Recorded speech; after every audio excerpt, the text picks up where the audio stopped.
बनी की मौत के लिए जिम्मेदार समझने लगता है। बनी की मौत से घर में दुख का सन्नाटा छाया हुआ है। एनबो सभी को बताने की कोशिश करता है कि बनी बचपन से ही बेहद तकलीफों भरी जिंदगी जीता आया है। उसकी मौत के साथ ही उसके सभी दुखों का अंत हो जाएगा। बनी का अंतिम संस्कार कर दिया जाता है। अब घर वालों के पास पहले से ज्यादा समय है एक दूसरे के साथ बातचीत करने के लिए। तो दोस्तों, कहानी में आगे क्या होता है, आइए यह जानने के लिए सुनते हैं कहानी का शेष भाग।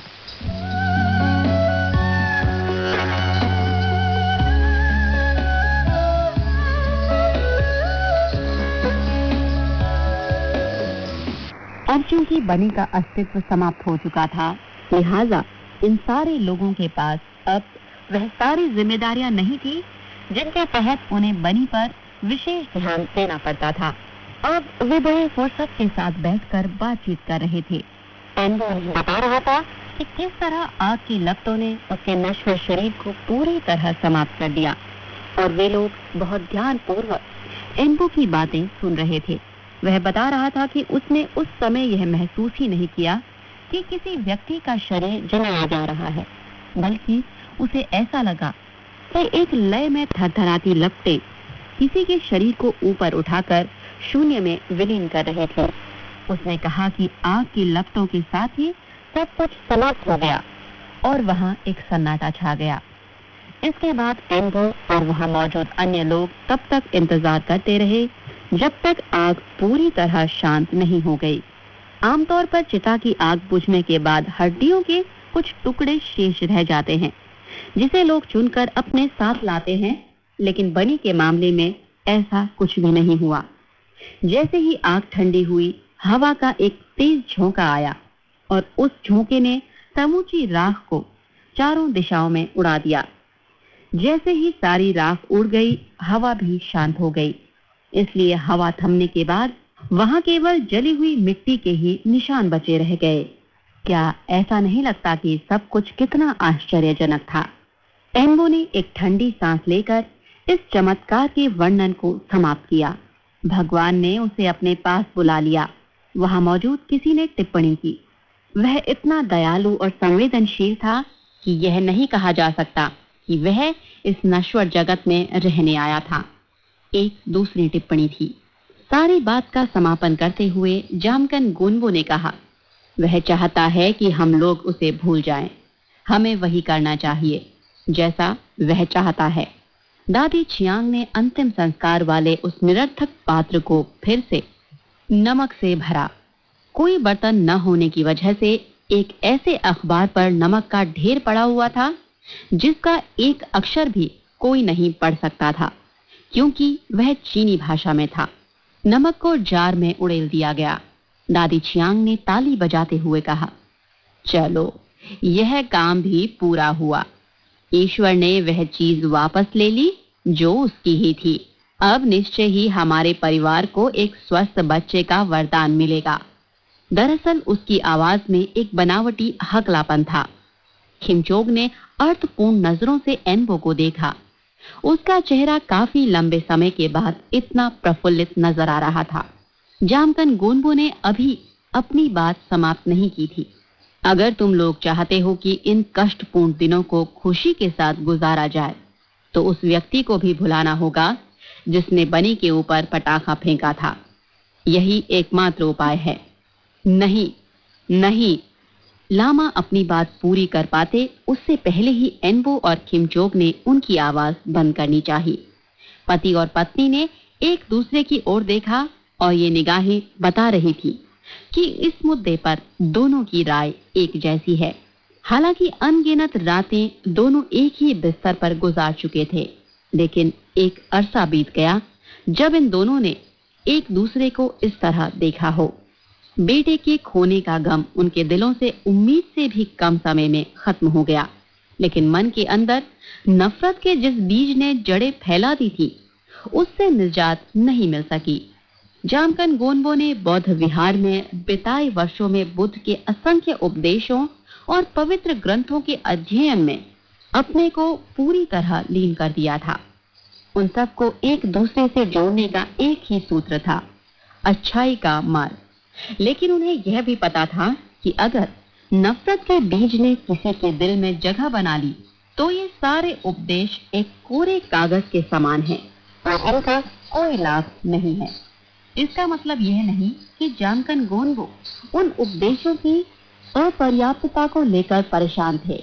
नया समाज लोगों के जीवन से इन उपदेशों को पूरी तरह समाप्त कर देने की प्रक्रिया में था। इसलिए यह सोचना ही निरर्थक है कि इन उपदेशों में कोई शक्ति निहित थी या नहीं। भूतपूर्व लामा ने बस एक बार सिर हिलाया और इन विचारों से अपने दिमाग को मुक्त कर दिया। प्रोडक्शन टीम के एक संदेश वाहक ने आकर खबर दी कि चूंकि परिवार में एक मौत हो गई है, लिहाजा वे अभी कुछ और दिनों तक काम पर नहीं आ सकते हैं। थोड़ा मन शांत हो जाए फिर काम पर आएं। गडरिया अगर आराम करे तो भेड़े भूखी झेले, जामकन गोठों ने जवाब में कहा और तेजी से कमरे से बाहर निकल गए। कुछ ही देर पहले चौक से गुजरती भेड़ों के मिमियाने और उनके गले में बंधी घंटियों की आवाजें लोगों के कानों में पड़ी। इनमें हमेशा एक लाचारगी की गूंज होती थी। किमचोक ने धीरे से कहा, मैं थक गई हूं। अब प्रोडक्शन टीम का कहना है कि मुझे बुआई के लिए नहीं जाना है, तो मैं थोड़ी देर सो लेना चाहूंगी। अपने पति की गोद में सिर रखकर वह लेट गई। ठीक है, अगर वे कह रहे हैं कि मुझे भी पहाड़ पर जाकर अभी पेड़ों को नहीं काटना है, तो तुम यहीं अभी सो सकती हो। एम्बो ने अपनी पत्नी से कहा। वर्षों तक पति और पत्नी का एक दूसरे के प्रति व्यवहार अजनबी जैसा था और इतने दिनों बाद दोनों के बीच पैदा हुई इस नजदीकी को देखकर दादी चियांग ने अपने दोनों हाथ जोड़ते हुए आकाश की ओर उठाई, जैसे वह अदृश्य आत्माओं के प्रति आभार व्यक्त कर रही हो। तुम दोनों आराम करो, मैं बाहर घूमने जा रही हूँ, उसने कहा और कपड़े बदलने के लिए अपने सोने के कमरे में चली गई। बाहर जाते समय उसने देखा कि जामकन गोनगो जिन भेड़ों को चराने निकला था, वे पहाड़ की ढलान से उतरकर चारों तरफ फैल गई थी। ओह, बेचारा मेरा भाई, उसने ठंडी सांस लेते हुए मन ही मन कहा। वह धीरे धीरे गांव से बाहर की ओर जाने लगी, उस स्थान की ओर जहां बनी का दाह संस्कार किया गया था। उसे आभास हुआ कि कोई उसका पीछा कर रहा था। उसे यह भी पता था कि वह कौन है, लेकिन इस पर ज्यादा तवज्जो देने की जरूरत उसे महसूस नहीं हुई। हालांकि पीछा करने वाला व्यक्ति उस गांव का ही था, लेकिन उससे अब उसका कोई संबंध नहीं रह गया था।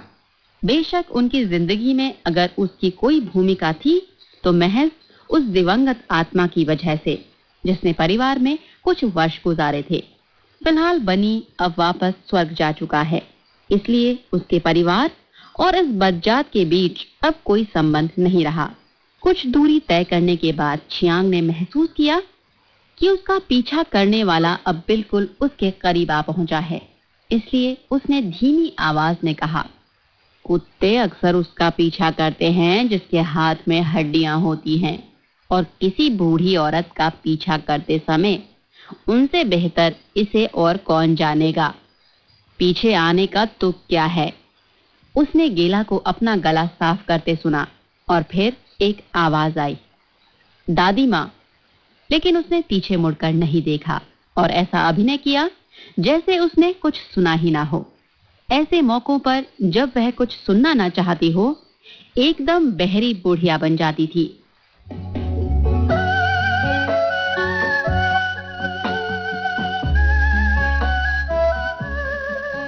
दोस्तों, चीनी कहानी कार्यक्रम के अंतर्गत हम सुन रहे हैं आ लाई की रचना खोखला पहाड़ का पहला भाग, जिसका नाम है सब कुछ अस्त व्यस्त।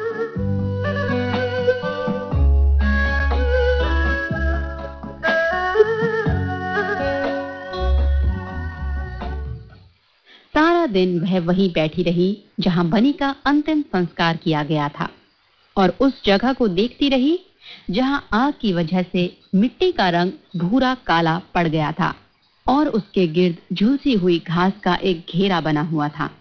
इस घेरे से बाहर की घास मौसम के अनुरूप एकदम हरापन लिए हुए थी। उसी ताजा हरी घास पर बैठकर छियांग उस जले हुए धब्बे को एक टक निहार रही थी। वह जगह एकदम नंगी सपाट थी। जैसा कि एनबो ने बताया था, वहां कोई राख नहीं थी, न तो उस लकड़ी की जिससे चिता बनाई गई थी और न उस देह की जिसके लिए चिता बनी थी। वह खुद पर काबू ना पा सकी और एक गहरी सांस लेते हुए मन ही मन कहा, आह, कितना साफ सपाट, वह कितनी सफाई से जला। वह थोड़ी देर तक एकदम तन कर बैठी रही, जैसे समाधि की अवस्था में हो, और एक बार फिर उसने कहा, आह, कितनी सफाई के साथ वह चला गया। उसने आकाश की ओर देखा और फिर नीचे सुनसान गांव की ओर निगाह फेरी, जहां का हर दिन धूल और उदासी में डूबा रहता है। ठीक इसी समय उसके दिमाग में एक नया विचार कौंधा। वह वापस नहीं जाना चाहती। इस तरह की जिंदगी अब वह और नहीं गुजारना चाहती। जहां वह बैठी थी उसके पीछे जमीन से चट्टान का एक बहुत बड़ा टुकड़ा ऊपर की ओर उठा हुआ था। इसे चट्टान पर पहले के दिनों में आकाशीय दाह संस्कार हुआ करते थे। नए समाज के आने से पहले यही वह जगह थी जहां से उसके पति ने हमेशा के लिए गांव को छोड़ दिया था।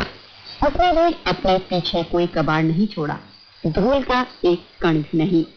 इस मामले में अगर देखें तो वह बिल्कुल अपने पोते की तरह था, जिसका चेहरा उसने कभी नहीं देखा।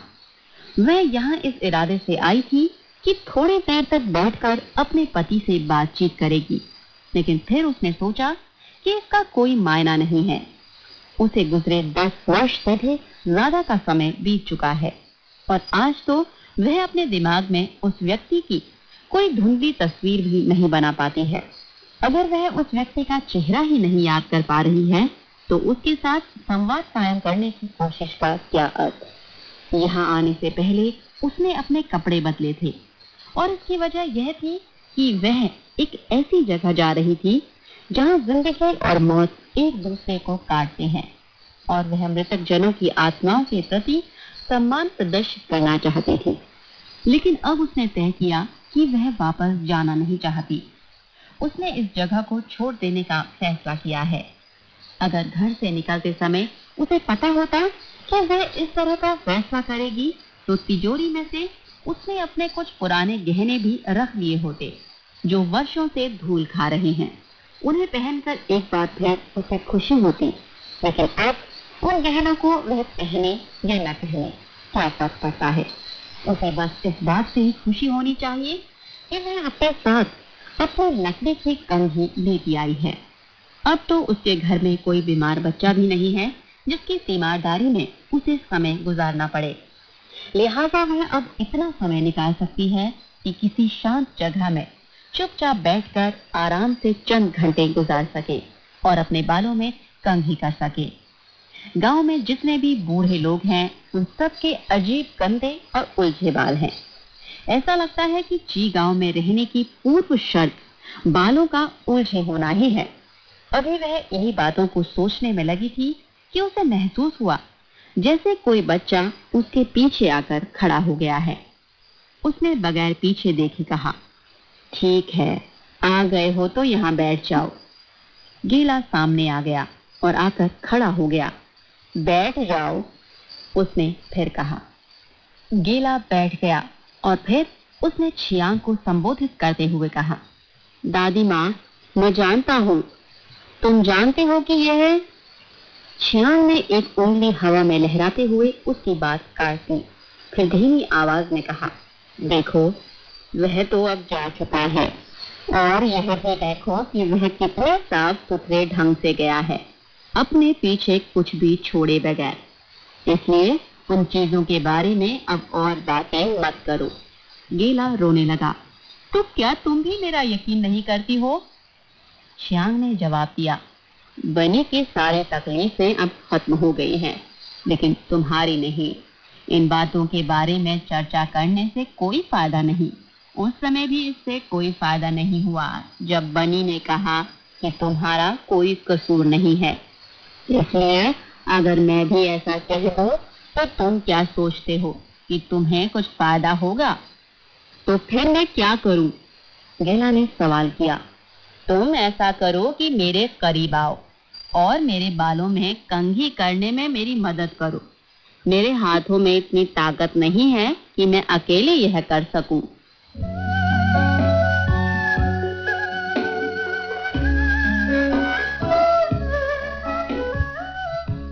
दोस्तों, चीनी कहानी कार्यक्रम के अंतर्गत हम सुन रहे हैं आलाई की रचना खोखला पहाड़ का पहला भाग, सब कुछ अस्त व्यस्त।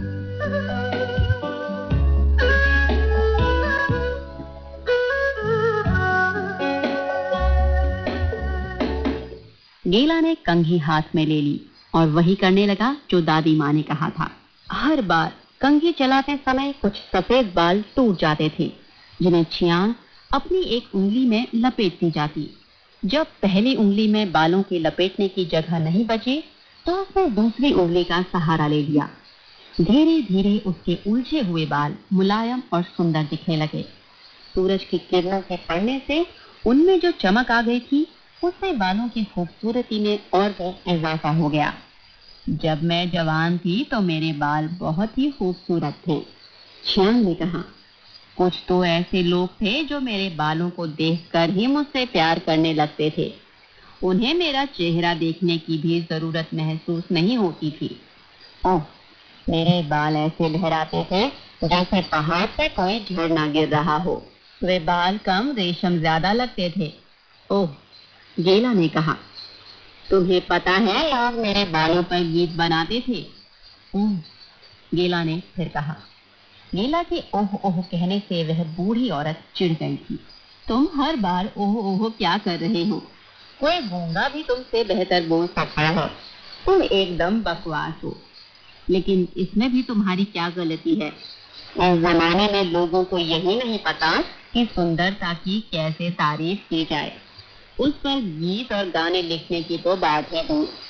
अब इस जगह को लेकर मेरे अंदर कोई लगाव नहीं रह गया है। ऐसे में मैं तुमसे नाराज क्यों होंगी? गेला, मेरे प्यारे बेटे, मैं तुमसे बिल्कुल नाराज नहीं हूँ। दादी माँ, फिर लोग मुझसे नाराज क्यों रहते हैं, जबकि मैं नहीं चाहता कि लोगों को नाराज करूं? गेला ने पूछा। मुझे नहीं पता। ऐसा क्यों होता है कि मुझसे ही बुरे काम हो जाते हैं, जबकि मैं बुरे काम नहीं करना चाहता? मेरे प्यारे बच्चे, मैं थक गई हूँ। मैं अब इन चीजों के बारे में सोचना नहीं चाहती। बनी इस जग को साफ सुथरा छोड़कर चला गया, बिल्कुल अपने दादा की तरह। जब तुम मेरे बालों में कंघी कर लोगे तो मैं भी इस जगह को साफ सुथरा छोड़कर चली जाऊंगी। मैं खुद भी ची गांव में नहीं रहना चाहता, गेला ने कहा। लेकिन ऐसा कोई तरीका नहीं है कि मैं गांव छोड़ सकूं। अगर मैं कोशिश भी करूं तो कोई ना कोई मुझे यहाँ वापस पहुंचा ही देगा। इसके अलावा मेरी माँ भी यही है। अगर उसका ख्याल नहीं होता तो मैं सचमुच गांव छोड़कर चला गया होता। छियांग हंसने लगी, लेकिन उसने कुछ कहा नहीं। भले ही उसने कुछ ना कहा हो, लेकिन यह नहीं कहा जा सकता कि उसकी हंसी में कोई अर्थ नहीं था। उसके जहन में उस घटना की याद ताजा हो गई जब गेला और सांगदन की तलाश में एम्बो ने गांव छोड़ा था, और कैसे कुछ ही दिनों के बाद दुम दबाकर यह कहते हुए वापस आ गया था कि उसके पास परमिट न होने से लोगों ने सड़कों और पुलों पर रुकावट पैदा कर दी और उसे आगे नहीं बढ़ने दिया। उस समय उसने सोचा था कि अपने अभियान में असफल होने की वजह से उसके बेटे ने एक झूठी कहानी गढ़ दी थी ताकि उसे कोई बहाना मिल जाए। लेकिन अब जबकि गेला भी उसी बात की पुष्टि कर रहा था, तो इतने सालों बाद छियांग को लगा कि उसके बेटे ने जो कुछ कहा था वह सच था। उसने मन ही मन सोचा कि ईश्वर कितना कृपालु है। वर्षों से मैंने अपने मन में जो गांठ पाल रखी थी वह आज समाप्त हो गई, तो मैं भी अब वापस जाने वाली नहीं हूँ। तुम मुझे बताओ कि वे लोग क्यों लोगों को उनकी मर्जी के मुताबिक कहीं भी जाने पर रोक लगा रहे हैं? उसने पूछा। मैं समझता हूँ कि सड़कों की चौकीदारी करने वाले उन लोगों को भी इस सवाल का जवाब नहीं पता है, गेला ने जवाब दिया। बेचारे, छियांग ने टिप्पणी की। बेचारे? वे लोग बहुत खराब हैं। तुम्हें पता है कि लोगों को पीटते भी हैं वे। उस तरह के लोग हमेशा अपनी बदकिस्मती दूसरे बदकिस्मत लोगों पर थोप देते हैं। कंघी ऊपर से नीचे चलती रही और दोनों खामोश बैठे रहे। थोड़ी देर बाद चियांग ने लंबी सांस खींचते हुए कहा, गेला बेटे, तुम इस बात का ध्यान रखना कि स्वस्थ और सुरक्षित बने रहो। दादी माँ, मैं पूरा ध्यान रखूंगा। मुझे इसकी जरूरत भी है, क्योंकि गांव में कुछ ऐसे लोग हैं जिन्हें मैं मार डालना चाहता हूँ। मेरे बच्चे, शायद बड़े होने के बाद तुम कुछ अलग ढंग से सोच सकोगे। इस सुझाव पर गेला ने अपनी भौहें सिकोड़ ली। उसके चेहरे पर समझदारी का ऐसा भाव प्रकट हुआ जो आमतौर पर उसकी उम्र के बच्चों के चेहरों पर दिखाई नहीं देता। उसने अब बड़े नपे तुले शब्दों में रुक रुक कर कहा, मुझे इस तरह सोचने की जरूरत इसलिए पड़ी क्योंकि उन लोगों ने मेरे लिए कोई और उपाय छोड़ा ही नहीं था। न तो वे मुझे छोड़ेंगे और न मैं उन्हें छोड़ूंगा। फिलहाल मैं इतना मजबूत नहीं हूं कि मैं उनका कुछ बिगाड़ सकूं। इसके अलावा मुझे अभी अपनी माँ की देखभाल भी करनी है। इन शब्दों के साथ उसने चियांग के बालों में कंघी करने का काम पूरा किया। जब उसने कंघी हाथ में ली थी तो उसने सोचा था कि काम खत्म होते होते इस बूढ़ी दादी माँ के सिर पर शायद ही कोई बाल बचे। लेकिन अच्छी खासी मात्रा में बालों के टूटने के बावजूद काफी घने बाल अभी भी सही सलामत थे। दादी माँ आपने बताया कि जब आप जवान थी तो आपके बाल बहुत खूबसूरत थे, लेकिन मैं समझता हूँ कि अब भी वैसे ही खूबसूरत हैं।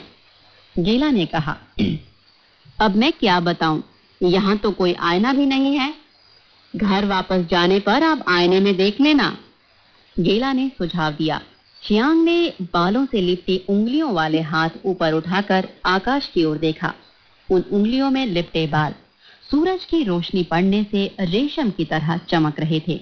इधर देखो, उसने हंसते हुए कहा, न तो मेरे बाल अभी मरे हैं और न इन बालों की मालकिन, लेकिन अब वह अधिक समय तक जिंदा नहीं रहना चाहती। इस दुनिया में अब मुझे कोई उम्मीद नजर नहीं आती। दादी माँ, 1 मिनट रुको, गेला ने कहा। मैं नीचे जाता हूँ और दौड़कर एक आईना लेकर आता हूँ। बैठ जाओ, उसने सख्ती से कहा। बिल्कुल यहीं मेरे सामने बैठे रहो। वह मुस्कुराती रही। उसे यह देखकर संतोष हो रहा था कि यह जंगली लड़का इतने आज्ञाकारी ढंग से उसकी बातें मान रहा है। उसने अपने चमकते बालों को थपथपाया, पीठ को सीधा किया और पैर पर पैर फैलाकर बैठते हुए अपने स्कर्ट को थोड़ा नीचे तक खींचा। मैं अब यहाँ से जा रही हूँ। कुछ बातें हैं जिन्हें मैं तुमसे कहना चाहती हूँ, क्योंकि मैं चली जाऊंगी तो किसी और से यह कह नहीं पाऊंगी। अचानक केला को महसूस हुआ कि जब दादी माँ जाने की बात कह रही है तो इसका अर्थ क्या हुआ। उसकी आंखों से आंसू निकलने लगे और गालों पर बहने लगे। चियांग ने घुमा फिराकर अपनी बातें कह दी और उसे जाने का आदेश दिया। गीला वापस पहाड़ों की ओर लौट गया। थोड़ी दूर चलने के बाद उसने पलट कर देखा। उसे महसूस हुआ कि कोई उससे कह रहा है कि ठीक इसी समय दादी माँ इस दुनिया को छोड़कर जा रही है और अपनी इस इच्छा को पूरा करने में लगी है कि वह फिर कभी ची गांव में रहने के दुर्भाग्यपूर्ण दिनों का सामना न कर सके। गीला उन अंतिम शब्दों पर विचार करने लगा जो दादी माँ ने उससे कहे थे। दादी माँ ने यह भी कहा था कि उसने जो कुछ सुना उसे वह किसी और से न बताए, और यह कि उन्हें वैसे भी सारी बातों की जानकारी है। उसने इस चेतावनी पर बहुत ध्यान दिया था। दादी माँ के अंतिम शब्द इस तरह थे, बनी के साथ जो कुछ हुआ उसके लिए अगर लोग अभी भी तुमसे नफरत करना चाहते हैं तो इसे तुम अपने दिल पर मत लो। हमेशा याद रखो कि हमारे अंगों के ऊपर क्या गुजर रही है।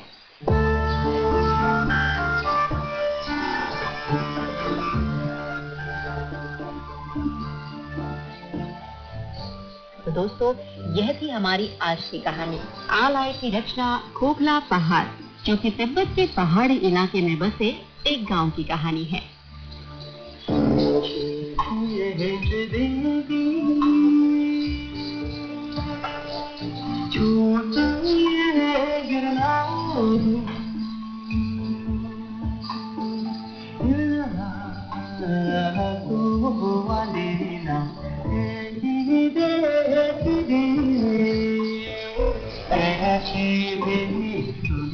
तो दोस्तों, यह था हमारा आज का चीनी कहानी कार्यक्रम। इसी के साथ हमारी आज की यह कहानी यही समाप्त होती है, लेकिन अगले अंक में फिर होगी आपसे मुलाकात इस कहानी के शेष भाग के साथ।